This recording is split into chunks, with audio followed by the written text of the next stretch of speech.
All right, guys, now we are off to East Buda, Alabama with Frank Proctor of Weigh the Gun. Frank is going to tell us why he considers the world not flat. Take it away, Frank. Hey, what's up, y'all? Frank Proctor with Weigh the Gun Performance Shooting. Want to do a little intro to myself with you guys. A little intro. I do this every class I do. Get people kind of wrapped around who I am, what I think about shooting, how I got to those thoughts, and then dig into my training methodology a little bit there. So I started doing this sort of shooting in March of 2004. I got finished with a Q course, went to SFAUC, which is the Special Forces Advanced Urban Combat course. It's a shooting and CQB school. It was my first exposure to that type of shooting. I really dug it. It was part of my job. I needed to be better at it in that aspect for sure, and then I also enjoyed it. So I put a little extra time into it, and I was very fortunate then too. I had a lot of dudes on my team that had worked at the SFAUC committee that were very giving with information. I guess they kind of saw that I was kind of into it, you know. Came back and worked as an assistant instructor at the program for a while. Went off, did some other things, came back a little bit later and took over as the primary instructor for combat marksmanship. Did that for a bit and had to learn how to teach. So at that point in time, I knew how to shoot. I was, a decent tactical shooter, and I knew how to do all the things that we taught, but I did not know how to teach them. So kind of got mentored on that a bit. And the way I rolled it back then was I just kind of wrote down my talking points on index cards. And for each block of instruction, I could kind of reference those like, oh yeah, that's the next thing I was going to talk about. There's a tool or whatever, Well, it got to a point where I didn't need those index cards anymore. But this is a harsh term now, but what I was doing was basically just regurgitating information. And that happens quite a bit. So basically what I was saying is like everything that I'd been taught and been given, not to say it didn't work to a degree, but what I am saying is I did not have an original thought about shooting for a long time. Okay, I was just kind of putting out the stuff that had been given, and I guess it's kind of rolling around that, what's this whole world is not flat thing all about, So I fast forward a little bit further on in life, May 2007, got involved in competitive shooting a bit. Brought some lessons back to the boys, the Army shooter I was working with.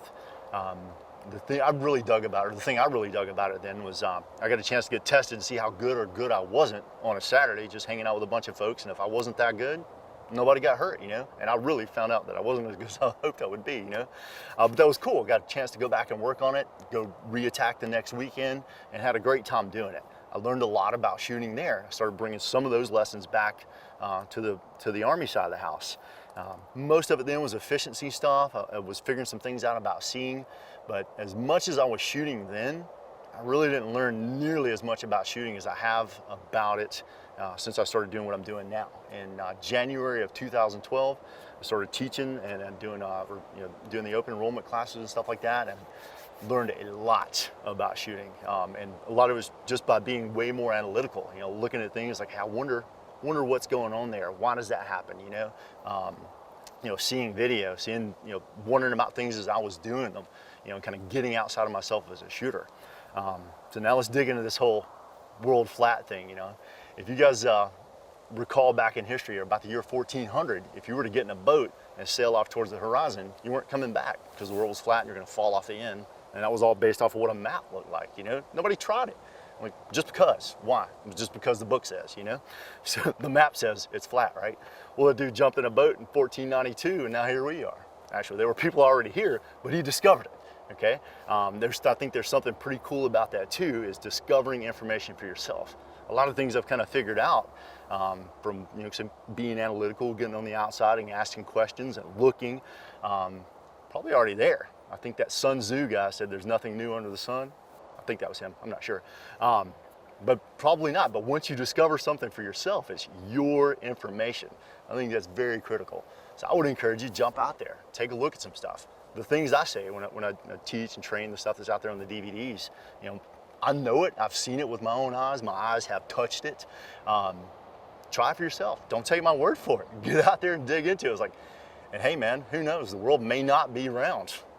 It's at least not flat, okay?